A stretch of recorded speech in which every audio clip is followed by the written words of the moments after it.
Assalamualaikum warahmatullahi wabarakatuh. Alhamdulillahirabbil alamin. Assalatu wassalamu ala asrofil anbiya'i wal mursalin wa ala alihi wa ashabihi Rasulullah ajmain amma ba'du. Yang sama-sama kita hormati Bapak dosen pembimbing, Bapak Al-Fatri Fitra, SEMMAK. Baiklah, saya akan memperkenalkan diri. Saya Raudiatul Zahra dengan NIM 2123379 dari Prodi D3 Manajemen Pajak Fakultas Ekonomi dan Bisnis. Baiklah, di sini saya akan mempresentasikan tugas akhir saya dengan judul Tinjauan Pelaksanaan Kebijakan Penghapusan Bea Balik Nama Kendaraan Bermotor di Kantor Samsat Lubuk Sikaping. Di sini agenda pembahasan saya ada 5, yaitu yang pertama pendahuluan, bab 1 pendahuluan, bab 2 tinjauan pustaka, bab 3 metode penelitian, bab 4 pembahasan, dan yang terakhir bab 5 penutup. Yang pertama bab 1, latar belakang. Pendapatan asli daerah dapat diperoleh dari beberapa sumber yang sah. Salah satunya yaitu pajak daerah.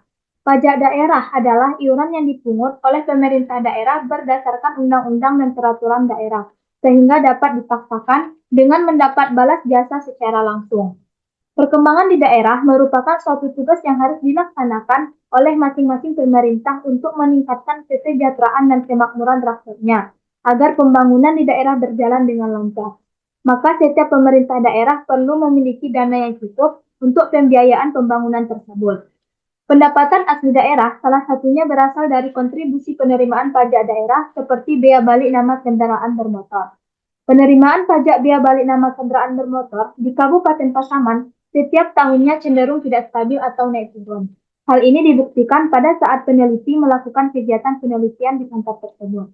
Tidak maksimalnya penerimaan pajak bea balik nama kendaraan bermotor di kantor Samsat Kabupaten Pasaman terjadi karena masih banyak terdapat kurangnya kesadaran masyarakat dalam melakukan balik nama kendaraan bermotor. Seperti yang kita lihat pada tabel, yaitu target dan realisasi bea balik nama kendaraan bermotor pada masa kebijakan penghapusan bea balik nama kendaraan bermotor di kantor Samsat Lubuk Sikaping pada bulan Januari sampai Desember 2023. Di mana mengenai target dan realisasi bea balik nama kendaraan bermotor, pada tahun 2023 terlihat adanya fluktuasi yang signifikan dalam pencapaian target. Selama bulan Januari, pencapaian berada di bawah target yang ditetapkan, karena jumlah target yaitu 71, sedangkan realisasinya 32 unit. Sedangkan pada bulan Februari 2023 menunjukkan peningkatan yang lebih mendekati target. Karena target 55 dan realisasinya 42 unit, maka dapat dinyatakan lebih mendekati target tersebut. Namun, dari Maret hingga Mei terdapat fluktuasi dalam pencapaian, sedangkan April menjadi bulan yang berhasil melebihi target sementara. Karena pada bulan Maret targetnya yaitu 71 dan realisasinya 45 unit. Pada bulan Maret dan Mei mengalami pencapaian yang kurang optimal, dengan Mei yang menjadi paling terendah. Seperti yang kita lihat pada tabel tersebut, karena targetnya 74 dan realisasinya 28 unit, maka dapat dinyatakan pada bulan Mei tersebut mengalami penurunan. Penurunan pencapaian juga terjadi dari Juni hingga Agustus. Dari Juni hingga Agustus, yaitu dapat kita lihat dari tabel, target Juni yaitu 58, sedangkan realisasinya 30 unit, dan target Juli 80, sementara realisasinya 29 unit, dan Agustus targetnya 85 dan realisasinya 26 unit. Pencapaian target pada September hingga November berada pada tingkat yang baik, namun Desember menunjukkan penurunan yang signifikan. Penurunan ini bisa disebabkan oleh beberapa faktor seperti akhir tahun yang mempengaruhi administrasi, perubahan kebijakan, atau penurunan minat pemilik kendaraan menjelang akhir tahun. Berdasarkan penjelasan tersebut, tampak bahwa kebijakan penghapusan bea balik nama kendaraan bermotor masih mengalami fluktuasi dan belum terlaksana secara konsisten pada beberapa bulan. Baiklah, yang kedua yaitu rumusan masalah, di mana pada rumusan ini yaitu Bagaimana tinjauan kebijakan penghapusan biaya balik nama kendaraan bermotor atau BBNKB terhadap wajib pajak dalam melakukan balik nama kendaraan bermotor di kantor Samsat Lubuk Sikaping? Yang ketiga, tujuan penelitian, yaitu untuk menganalisis tinjauan pelaksanaan kebijakan penghapusan biaya balik nama kendaraan bermotor terhadap wajib pajak dalam melakukan biaya balik nama kendaraan bermotor di kantor Samsat Lubuk Sikaping. Yang keempat, yaitu manfaat penelitian. Bagi peneliti, ini bagi peneliti, yaitu bermanfaat untuk mendapat wawasan dan pengetahuan mengenai tinjauan kebijakan penghapusan biaya balik nama kendaraan bermotor di kantor Samsat Lubuk Sikaping. Dan bagi kantor Samsat diharapkan dapat bermanfaat dalam meningkatkan kinerja kantor Samsat Lubuk Sikaping, terutama dalam meningkatkan penerimaan pajak biaya balik nama kendaraan bermotor. Sedangkan bagi pembaca dapat memberikan informasi tentang tinjauan kebijakan penghapusan BBNKB di kantor Samsat Lubuk Sikaping, serta diharapkan berguna sebagai sumber informasi dan sumber referensi bagi peneliti yang berminat mengangkat topik pada bidang dan permasalahan yang sama. Selanjutnya yaitu bab 2, tinjauan pustaka. Baiklah, di sini saya akan menjelaskan poin-poin penting di mana yang pertama pajak daerah, yaitu menurut Damas Dwi Anggoro 2017, pajak daerah adalah pajak-pajak yang ditentukan pemungutannya dalam peraturan daerah dan para pembayaran pajak atau wajib pajak tidak menerima imbalan secara langsung dari pemerintah daerah. Yang kedua yaitu biaya balik nama kendaraan bermotor atau BBNKB. Berdasarkan peraturan Gubernur Sumatera Barat nomor 9 tahun 2018, biaya balik nama kendaraan bermotor atau BBNKB adalah pajak atas penyerahan hak milik kendaraan bermotor sebagai akibat perjanjian dua pihak atau perbuatan sepihak atau keadaan yang terjadi karena jual beli, tukar menukar, hibah, warisan, atau pemasukan ke dalam badan usaha. Yang terakhir yaitu kebijakan penghapusan BBNKB, di mana kebijakan ini adalah suatu ketetapan yang berlaku yang didirikan oleh perilaku yang konsisten dan berulang, baik dari yang membuatnya maupun yang menaatinya yang terkena kebijakan itu. Selanjutnya bab 3 yaitu metode penelitian. Bentuk penelitian. Menurut Sugiono 2010, penelitian observasi adalah suatu proses yang kompleks, suatu proses yang tersusun dan berbagi proses biologis dan psikologis. Dengan teori tersebut, penelitian ini dilakukan melalui metode observasi terhadap pemberlakuan penghapusan denda administrasi dalam meningkatkan pajak kendaraan bermotor. Lokasi dan waktu penelitian, di mana penelitian ini dilakukan di kantor Samsat Lubuk Sikaping yang beralamat di Jalan Ahmad Yani nomor 26, Pau Lubuk Sikaping, Kabupaten Pasaman, Sumatera Barat dengan kode pos 26318. Adapun waktu penelitian yang dilakukan yaitu dari bulan Januari sampai Juni 2024. Yang ketiga yaitu rancangan penelitian, di mana jenis penelitian ini adalah deskriptif kualitatif. Tahapan penelitian dengan menetapkan judul, merumuskan masalah, mengumpulkan data, penyusunan laporan, dan melaporkan hasil penelitian.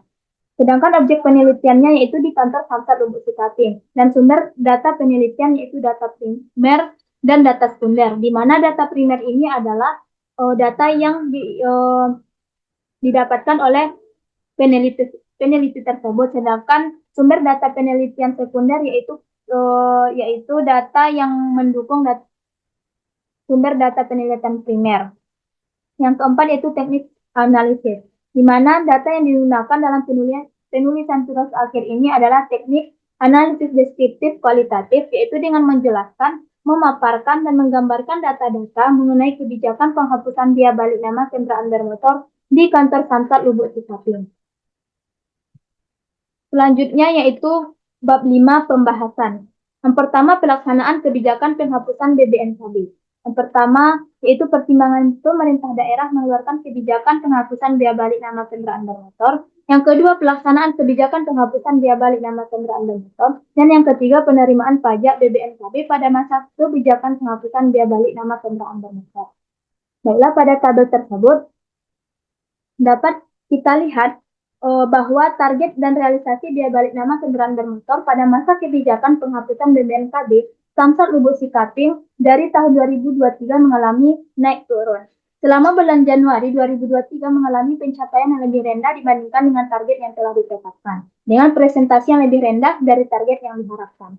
Pada Februari 2023 menunjukkan peningkatan pencapaian dibandingkan bulan sebelumnya, dengan realisasi yang lebih mendekati target yang ditetapkan. Sedangkan bulan Maret sampai bulan Mei dapat menunjukkan data fluktuasi dalam pencapaian target BBNKB dan pada bulan April 2023 lebih menonjol dari bulan sebelumnya yang berhasil melebihi target, di mana pada bulan April tersebut targetnya yaitu 56, sedangkan realisasinya adalah 42 unit dengan presentasi 105,22%. Dan selanjutnya, pada bulan Maret dan April menunjukkan pencapaian yang kurang optimal, dengan data Mei yang menunjukkan pencapaian yang paling rendah di antara ketiga bulan. Pada bulan Juni sampai dengan bulan Agustus dapat menunjukkan penurunan dalam pencapaian target. Dari bulan Juni hingga Agustus 2023, dalam bulan Juni tersebut menunjukkan pencapaian yang relatif baik, tetapi pada bulan Agustus targetnya itu 85, namun realisasinya 26 unit, maka pada bulan Agustus tersebut menunjukkan kurangnya pendapatan dalam kebijakan penghapusan biaya balik nama kendaraan bermotor tersebut. Sedangkan pada bulan September mengalami kenaikan realisasi dengan target 81 dan realisasinya 60 unit dengan presentasi 49,73%. Sedangkan pada bulan Oktober sampai Desember mengalami fluktuatif atau naik turun dengan presentasi 0,00%. Yang kedua yaitu strategi yang dilakukan di kantor Samsat Lubuk Sikaping dalam penerapan kebijakan penghapusan biaya balik nama kendaraan bermotor. Yang pertama, melakukan kampanye sosialisasi yang luas kepada masyarakat tentang kebijakan penghapusan BBNKB. Yang kedua, mengedukasi masyarakat tentang kewajiban pajak kendaraan yang tetap berlaku meskipun ada penghapusan BBNKB. Yang ketiga, memperbaiki sistem pelayanan di Samsat untuk meningkatkan efisiensi dan kemudahan proses pembayaran pajak. Yang keempat, memperkuat pengawasan terhadap pemilik kendaraan untuk memastikan kepatuhan wajib pajak dengan melakukan audit secara rutin dan tegas terhadap pemilik kendaraan yang belum membayar pajak dengan tepat waktu. Yang ketiga yaitu faktor-faktor penghambat dalam pembayaran pajak biaya balik nama kendaraan bermotor di kantor Samsat Lubuk Sikaping, Kabupaten Pasaman. Yang pertama yaitu kurangnya kesadaran wajib pajak. Yang kedua, kondisi ekonomi, di mana kondisi ekonomi ini menjadi alasan utama dalam menghambat masyarakat dalam membayar pajak karena masih banyaknya wajib pajak dari kalangan yang kurang mampu atau lebih memprioritaskan kebutuhan sehari-hari. Yang ketiga, kurangnya sosialisasi dari kantor Samsat tersebut. Dan yang keempat, perubahan kebijakan. Baiklah, bab 5 yaitu penutup, di mana kesimpulannya yaitu kebijakan penghapusan biaya balik nama kendaraan bermotor ini belum berdampak optimal terhadap penerimaan pajak biaya balik nama kendaraan bermotor. Sedangkan upaya dalam meningkatkan penerimaan pajak biaya balik nama kendaraan bermotor di kantor Samsat Lubuk Sikaping adalah dengan melakukan sosialisasi kepada masyarakat melalui media sosial dan media cetak, seperti pembagian pamflet kepada masyarakat. Yang ketiga, faktor yang menjadi penghambat dalam proses biaya balik nama kendaraan bermotor yaitu kurangnya kesadaran yang dimiliki oleh wajib pajak dan kesulitan ekonomi dan kurangnya sosialisasi akan pentingnya melakukan balik nama kendaraan bermotor. Yang kedua, terdapat saran, di mana kantor Samsat Lubuk Sikaping lebih meningkatkan sosialisasi dengan turun langsung ke lapangan, dan kantor Samsat Lubuk Sikaping lebih menjelaskan manfaat dari kebijakan penghapusan biaya balik nama kendaraan bermotor. Dan yang ketiga, yaitu kantor Samsat Lubuk Sikaping lebih giat dalam menerapkan strategi terkait kebijakan penghapusan BBNKB. Baiklah, sekian presentasi tugas akhir saya dengan judul tinjauan pelaksanaan kebijakan penghapusan biaya balik nama kendaraan bermotor di kantor Samsat Lubuk Sikaping. Jika banyak kesalahan mohon dimaafkan. Assalamualaikum warahmatullahi wabarakatuh.